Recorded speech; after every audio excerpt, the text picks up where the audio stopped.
Hello everyone, welcome to the new video lecture of subject Interconnected Power System. Myself Himanshu Joshi, I am an assistant professor in Sri Labhubai Trivedi Institute of Engineering and Technology, Rajkot.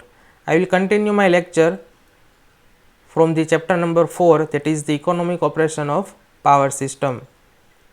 So today we are learning about the derivation of transmission loss formula. It is also known as Cron's method. So let consider what is the Cron's method or what is the transmission loss formula. So this is nothing but the method of obtaining a general formula for transmission line losses. Clear? Cron's method is nothing but the general formula for transmission line losses. As it is derived by the scientist Cron, it is also known as Cron's method. So let us derive the transmission line loss formula. Let consider a two plant which is supplying a load ID, Now consider the only case when plant 1 is the only supplying the load. Clear? Plant 1 is the only supplies the load current ID and plant 2 is open circuited. So this total load is supplied by plant 1. So let consider that plant 1 has total current of IP1.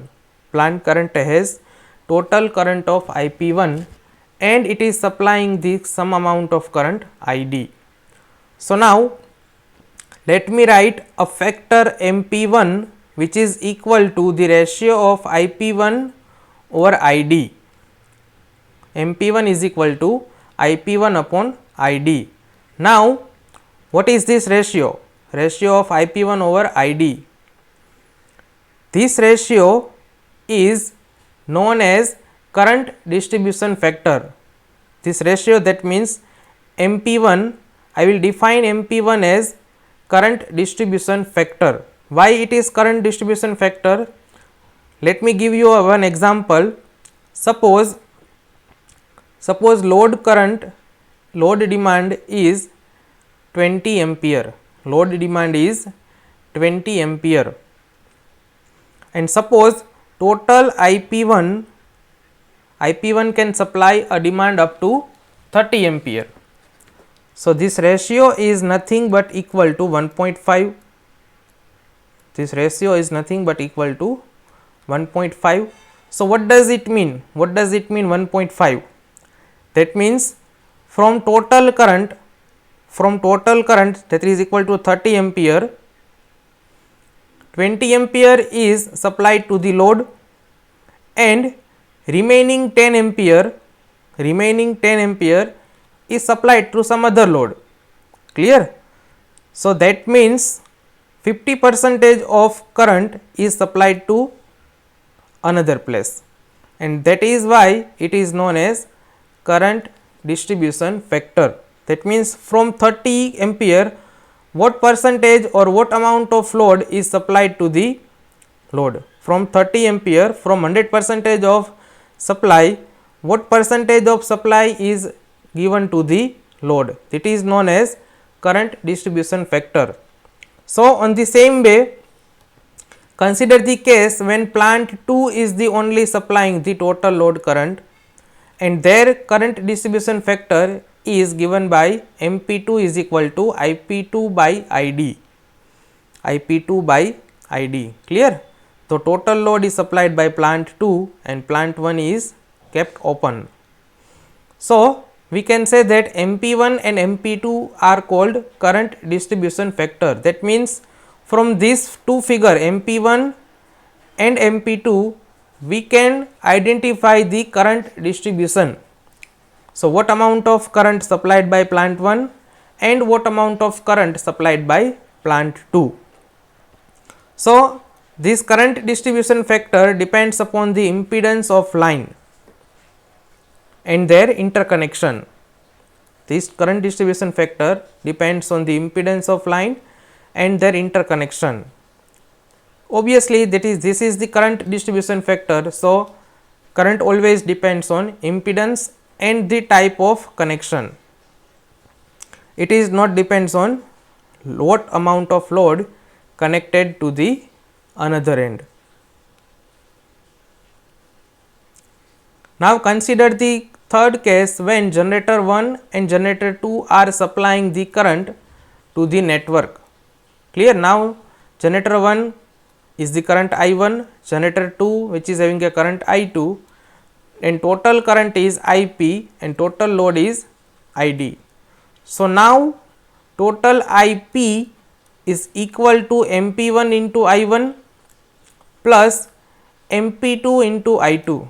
That means total current I1 multiply by the current distribution factor of plant 1 plus total current I2 multiply by the current distribution factor of plant 2. Clear? So that is why I have defined the current distribution factor of individual plant, because total current now has been supplied by two individual plant. So I have to keep watch that what amount of distribution or what amount of sharing has been done by plant 1 and what amount of sharing has been done by plant 2. So this I1 and I2 are the current injected at plant 1 and plant 2 respectively. So I1 is the current of plant 1, I2 is the current of plant 2. So this is the total current IP which is supplied to the load by two plant.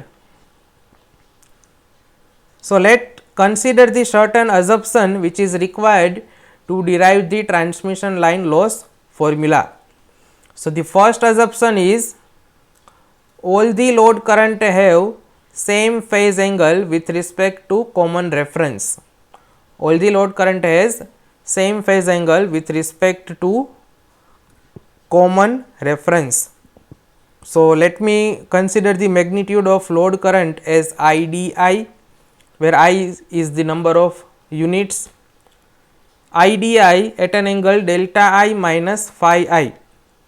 So its magnitude is mod IDI and this angle I can write as theta I. We already know that delta I is the angle of voltage and phi I is the angle of current. So angle of voltage minus angle of current, that is nothing but the equal to power factor angle theta I. So delta I is the bus voltage angle and phi I is the lagging phase angle of load.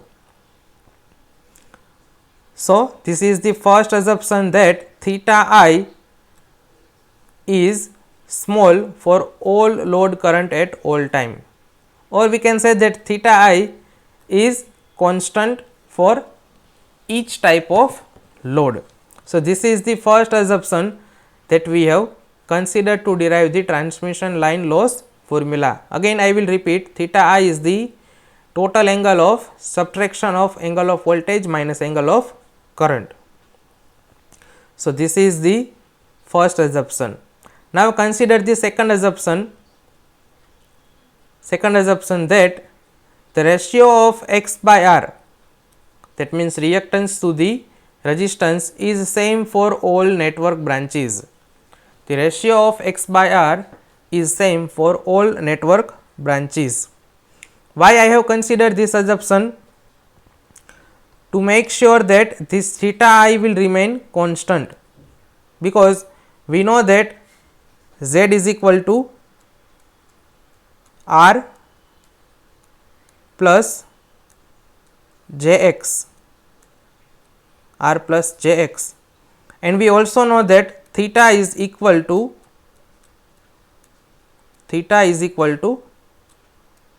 tan inverse X by R, tan inverse X by R. So as I will keep this ratio constant, this theta will remain constant. Clear? As I will keep this ratio as constant, this theta will remain constant. If X or R is going to change, then this theta angle will going to change. If this ratio will remain constant, this theta will remain constant, and that's why the second assumption has been considered over here. To make theta I constant, we will consider that the ratio of x by r is same for all network branches. So, with this assumption we can conclude that IP1 and ID have the same phase angle, and same IP2 and ID is also have the same phase angle. So, that current distribution factor MP1 and MP2 are real rather than complex. Now, with this I can define I1 and I2. Let me define I1 is equal to mod I1 at an angle sigma 1, I2 is equal to mod I2 at an angle sigma 2, where sigma 1 and sigma 2 are the phase angle of I1 and I2 with respect to common reference. This is the obvious thing. So, now let me put the value of I1 and I2 in our main equation of IP. So, we have this equation IP is equal to MP1 into I1 plus MP2 into I2. So, I will put value of I1 is equal to mod I1 at an angle sigma 1, I2 is equal to mod I2 at an angle sigma 2. So, next step will be IP is equal to MP1 into mod I1 at an angle sigma 1 plus MP2 into mod I2 at an angle sigma 2. Now, this is the polar form of equation, mod I2 at an sigma 2 and mod I1 at an angle sigma 1, this is the polar form. So, I will convert this polar form into rectangular form. Again I will convert this into rectangular form. So, next step will be IP is equal to MP1 into mod I1 multiplied by cos sigma 1 plus j sin sigma 1, and over here cos sigma 2 plus j sin sigma 2. Now, in next step I will multiply this MP1 into I1 with this bracket and this MP2 into I2 with this bracket. So, the next step is equal to mod MP1 into I1 into cos sigma 1 plus j MP1 into mod I1 into sin sigma 1, and same way mod MP2 into mod I2 into cos sigma 2 plus j MP2 into mod I2 sin sigma 2. So, this is the next step. Now, again in this step I will separate real part and imaginary part. So, this is the real part, again this is the second real part. So, I will write this both real part in first half equation, and this is the second imaginary part, this is the imaginary part. So, I will separate this imaginary part over here. So, in this step I will separate the real and imaginary part of above equation. So, this is my real part MP1 into mod I1 into cos sigma 1 plus MP2 into mod I2 into cos sigma 2. I will take j common from this equation. So, j into MP2 into mod I1 into sin sigma 1 plus MP2 into mod I2 into sin sigma 2. This is the equation of mod IP. So, now what we have to do, this is the total current IP which is supplied to the load. Now, we have to derive the transmission line loss formula. So, loss formula is generally given by 3 I square R. Loss formula is given by 3 I square R, and this is our current. So, we have to find out the I square from I. So, now I will in next step I will square this equation. So, generally we know that if we have equation like x plus jy, then the square of this equation is equal to under root real part square, that means x square, plus imaginary part square, that means y square.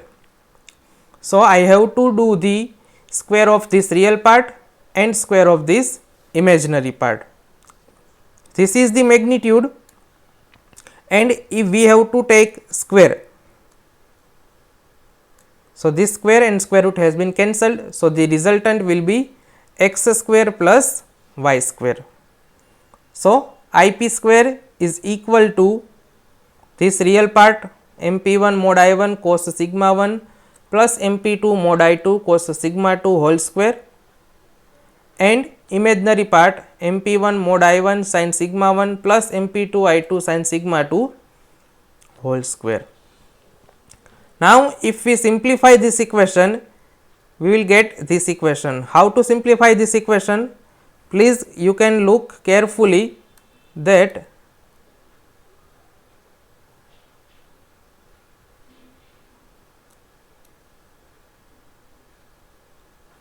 this equation has the form of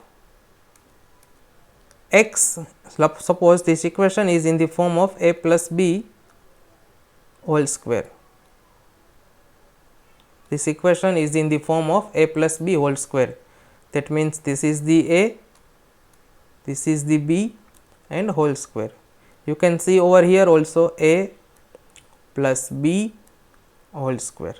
So, you can simplify this equation with this formula a plus b whole square. That means a square plus 2ab plus b square. So, if you simplify these two equations by using this formula, you will get mod IP square is equal to MP1 square into I square I1 square plus MP2 square into I2 square plus 2 MP1 MP2 mod I1 I2 cos sigma 1 minus sigma 2. So, this is our final equation for the total current IP, or we can say that IP square. Now, we can define this individual load current, plant current I1 and I2. We can define I1 is equal to P1 upon root 3 mod V1 cos phi 1, I2 is equal to P2 upon root 3 mod V2 cos phi 2. This is the general equation that we all know. So, what we have to do? We have to replace this mod I1 with this term and mod I2 with this term. But in our equation, we do not have mod I1 and I2. Instead, we have mod I1 square, mod I2 square and mod I1 into I2. So, I can write mod I1 square by this equation, that is equal to mod P1 square upon 3 mod V1 square cos square phi 1, mod I2 square is equal to mod P2 square upon 3 mod V2 square cos square phi 2, and I1 into I2 is equal to multiplication of these two terms. So, this numerator will be P1 into P2, in denominator we have root 3 into root 3. So, it is equal to 3 V1 into V2 cos phi 1 into cos phi 2. So, I will replace mod I1 square, mod I2 square and mod I1 into I2 in our previous equation. So, mod IP square will look like this: MP1 square multiply by P1 square upon 3 mod V1 square cos square phi 1 plus MP2 square into P2 square upon 3 mod V2 square cos square phi 2 plus 2 MP1 MP2 multiply by P1 P2 upon 3 mod V1 mod V2 cos phi 1 cos phi 2 into cos sigma 1 minus sigma 2. Here we know that P1 and P2 are the three phase real power for plant 1 and plant 2, and power factor is cos phi 1 and cos phi 2, and V1 and V2 are the bus voltage at plant. This is the general information that we already know. Now, it is time to apply this formula 3 mod 3 I square R. We have current I square, 3 is the constant. Now, let us define resistance. Consider the resistance Rp for branch P of total transmission line. Clear? Let consider the Rp is the resistance of transmission line, which is denoted by P. So, with this notation, the total transmission line losses is given by 3 Ip square Rp, 3 Ip square Rp, where P is the total number of branch. If there are 3 branch, then we have to do this calculation 3 times and add the total losses with addition. So, PL is equal to 3 mod Ip square Ip. Now, we will replace this mod Ip square with our above equation. This equation we will replace mod Ip square with this much of equation. So, this is the 3 and this is our Rp and this is the equation of mod Ip square that I have written over here, mod Ip square. Now you can see that in the denominator of all the equation there are 3 and this is the multiplication of 3. So, I will take 1 by 3 common in this entire equation. So, this 1 by 3 and this 3 will get cancel out. Clear? This is the first simplification that we have to observe over here. We will take 1 by 3 common from all this term. So, this 1 by 3 will multiply by 3 will cancel out and I have written Rp over here.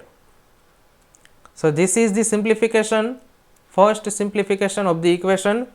So, new equation will be PL is equal to summation of P Rp into bracket MP1 square mod P1 square divided by mod V1 square cos square phi 1, because this cancel 3 will be cancel out, plus I will write this term first. So, plus 2 into MP1 into MP2 plus P1 into P2 divided by mod V1 mod V2 cos phi 1 cos phi 2 into cos sigma 1 minus sigma 2 plus MP2 square into mod P2 square upon mod V2 square cos square phi 2. So, now in the next step I will multiply this Rp with this bracket. I will multiply this Rp with bracket. So, this term will be as it is, because in summation we have to multiply this entire term. Clear? We have to multiply this summation P into Rp. So, this is the single term. So, it will kept outside of the sigma. So, over here sigma P MP square into Rp. Again this term there is no effect of summation in this. So, this will be kept outside of the sigma 2 P1 P2 cos sigma 1 minus sigma 2 divided by mod V1 V2 cos phi 1 cos phi 2. So, in summation there are the 3 terms only, summation of P MP1 MP2 into Rp. Again this P2 square upon mod V2 square cos square phi 2 will be outside of the sigma term. So, over here sigma P MP square into Rp. So, this is the second simplification. Now, further simplification will be done by this. I will write mod P1 square as it is, mod P1 square as it is, and the remaining term I will define that as B11. Again 2 P1 P2 will be as it is and the remaining term I will define as B12. Again same P2 square I will write as it is and remaining term I will write as B22. Why I have done? Just because we are going to find out the loss. We are going to find out the loss, and that loss is somewhat like, and that loss is defined as total power is equal to sending end power plus receiving end power. Let me correct. I have done mistake. Total loss is equal to sending end power is equal to receiving end power plus loss. This loss comes under the equation of power, clear. And so, I can write in this way, total sending end power is equal to total receiving end power plus loss. So, what I want to say that loss comes under the equation of power or formula of power. So, in left hand side I have mentioned power, so right hand side I have to mention the power. So, I have to mention the power, and that is why I will keep the term of power as it is, and remaining term I have mentioned with constant. So, that comparison has been done, clear. Left hand side power equation or power terms, right hand side I have kept only power term, and that is why the remaining term has been denoted by some another notation, because this is the reason. That means, we are going to compare the power, and loss is also a type of power, but it is somewhat losses term. So, this is the final equation of loss PL, and I have mentioned the power term as it is, and I will keep remaining term with constant, So, what is the B11? What is the B11? If B11 is nothing but equal to this. This is our B11. That means 1 upon mod V1 square cos square phi 1 multiply by summation of MP square into RP, because this B1 square is I have written over here. B12 is nothing but equal to this term. This is our B12, cos sigma 1 minus sigma 2 upon mod V1 mod V2 cos phi 1 cos phi 2 summation of MP1 into MP2 into RP, and this is our B13. This is the B13. 1 upon mod V2 square cos square phi 2 multiply by summation of MP2 square into RP. So, this is known as, now this notation has a special name, this is known as beta coefficient. This is known as beta coefficient.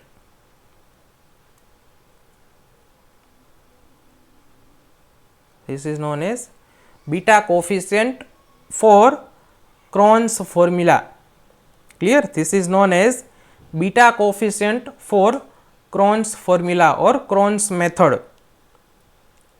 Now, we can write this beta coefficient in general way also. We can write this beta coefficient in general way.